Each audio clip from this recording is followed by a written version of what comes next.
Bueno, pues muchísimas gracias a todos. Yo,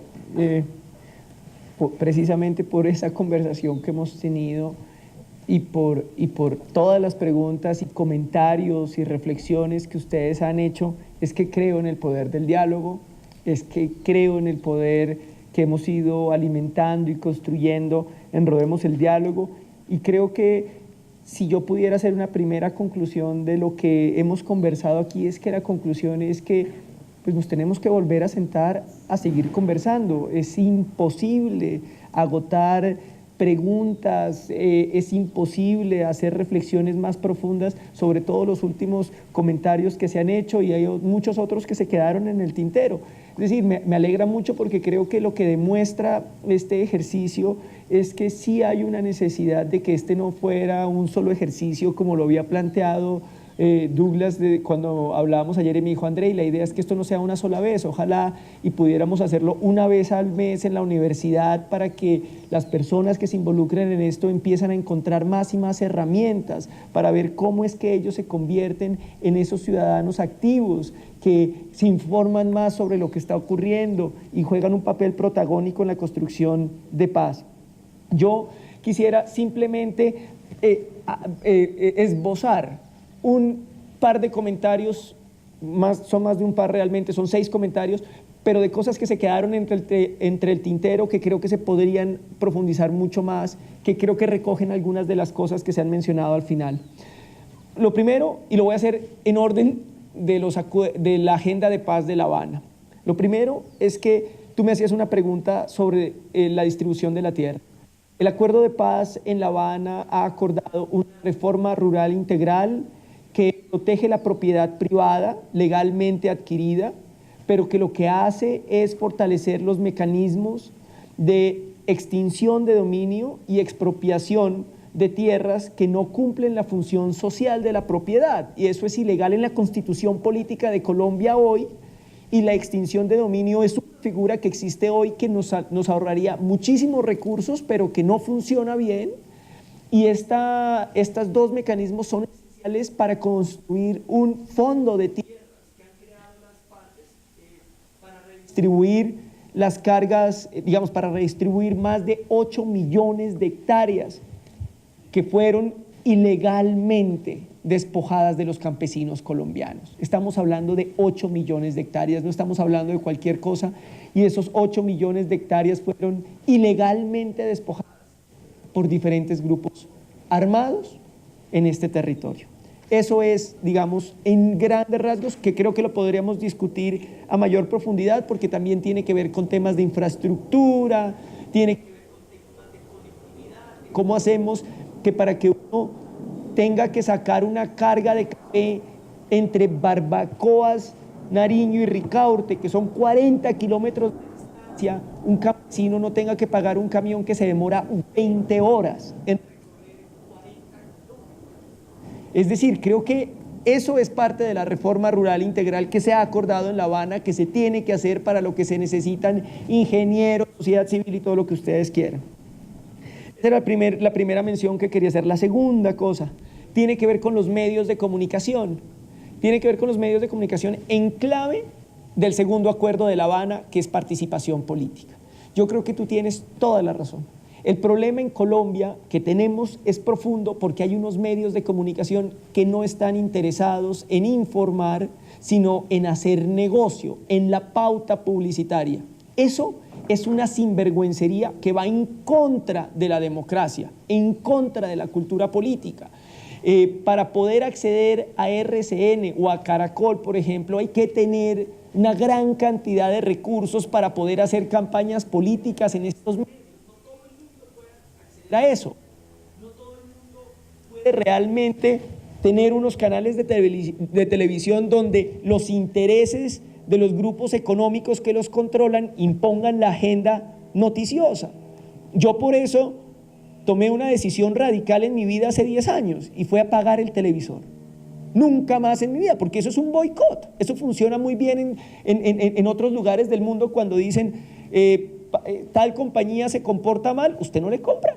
Usted no le compra y no le compra. Eso lo hizo mucha gente con Nike, y a Nike le tocó cambiar la forma como hacían negocios, porque ustedes saben que ellos ponían a los pobres empleados chinos en barcos durante 6 meses, un año, a que produjeran zapatos y les pagaban una miseria y les tocó cambiar esa forma de operación. Pues yo le hago boicot a Caracol y RCN. Yo, André Gómez, cada quien lo puede hacer. Pero creo que el llamado de atención es tan importante que les pongo el ejemplo del Reino Unido. Qué pena que vuelva a ser reiterativo, pero es el que conozco bien. Es que en el Reino Unido la BBC no le pertenece a ningún canal privado. La BBC es un bien público. Es un bien público que se alimenta ¿de qué? De los ciudadanos que pagan un impuesto para poder tener una televisión independiente que responde a la necesidad de sus ciudadanos de estar informados, y por eso los programas de la BBC son impresionantes. Pero claro, es que acá se destruyó la televisión pública y se quedó en manos de los privados. Un poco lo que hace el acuerdo de participación política es democratizar los medios de comunicación un poco para abrir la discusión política, pero creo que nos demuestra una reforma fundamental que tenemos a futuro.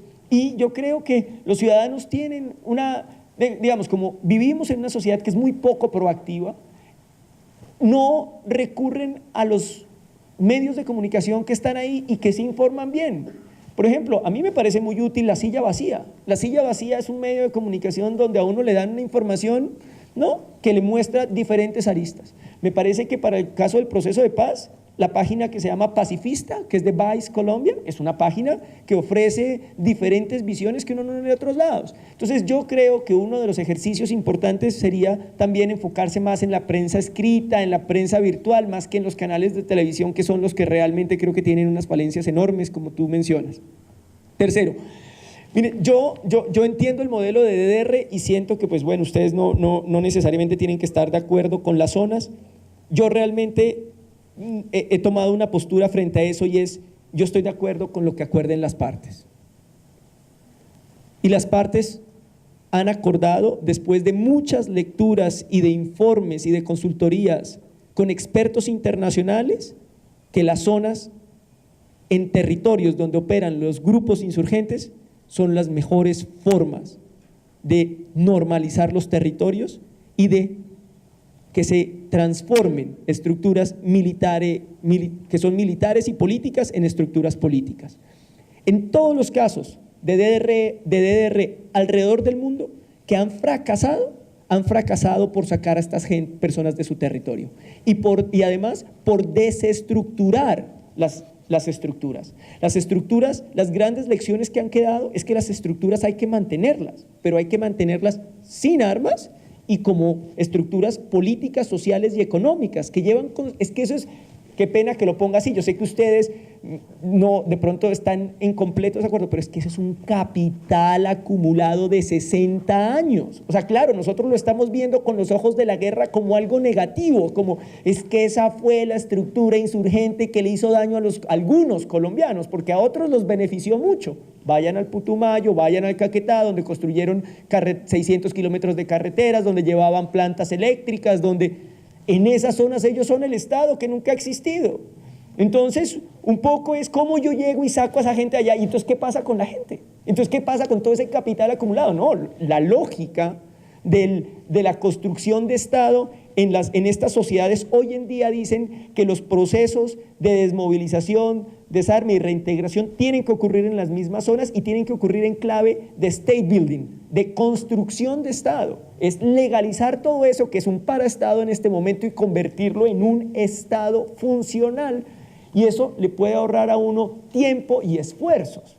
¿Y para qué es esencial la comunidad internacional? Pues para que esta gente rinda cuentas.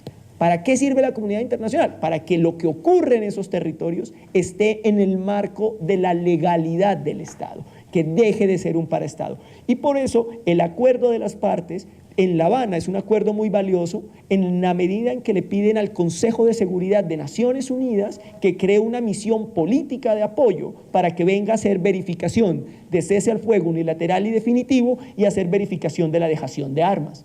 Eso es lo que se está acordando en La Habana. Uno puede estar de acuerdo o en desacuerdo con ese modelo con ese modelo que se está acordando allá, pero ha sido consultado con los grandes expertos internacionales, lecciones aprendidas de lo que no ha resultado en Colombia, de lo que no ha resultado en otros lugares del mundo y que creen que les puede dar, digamos, como un éxito mayor. Y en clave de eso, yo sí creo que, por ejemplo, lo que está pasando en clave de los niños menores de 15 años que se están desmovilizando de las FARC en este momento, pues eso ni siquiera lo definieron las partes son tan honestas en la medida de decir nosotros no tenemos las capacidades técnicas ni las capacidades financieras, que lo que decidimos es crear una mesa técnica donde está sentada la UNICEF, la Organización Internacional para las Migraciones, y está sentada el Comité Internacional de la Cruz Roja diseñando el protocolo de cómo es que se van a desmovilizar los niños de 15 años que están al interior de las filas de las FARC. El protocolo lo entregaron anteayer, si no estoy mal, y ya está en análisis para que no digan acá que es que son esos grupos, allá los equipos negociadores solamente pensándose esto, porque es que es muy ambicioso. El proyecto de paz en Colombia, en este momento, les digo, no les pertenece a los colombianos. Los que seguimos pensando que esto nos pertenece a nosotros, hace rato dejó de pertenecer. Esto no le pertenece ni al gobierno, ni a las FARC, ni a la sociedad civil colombiana. Le pertenece al mundo entero. Colombia, lo he oído de expertos internacionales, Colombia va a ser la nueva Sudáfrica. Todo el mundo va a estar hablando de Colombia si en Colombia se firma el acuerdo de paz y se va a implementar. Y todos quieren, desde la perspectiva internacional, que sea el proceso de paz exitoso, que sea el estudio de éxito de lo que no han podido hacer en otros lugares del mundo. Por eso Estados Unidos se comprometió a crear un plan que se llama Paz Colombia, que tiene solamente para implementar los acuerdos, para nada más, $3.000 millones en los próximos 3 años. Y la Unión Europea le ha dado 70 millones de euros a Colombia para implementar los acuerdos, con una sola condición, es que se lleguen a los acuerdos y que los refrende la sociedad colombiana, porque si no se refrendan no se implementan. Ahí está la responsabilidad de todos los que digan no, pero eso sí, ya que digan, uy, perdimos $3.000 millones, pero al menos tenemos nuestro ejército peleándole a la guerrilla.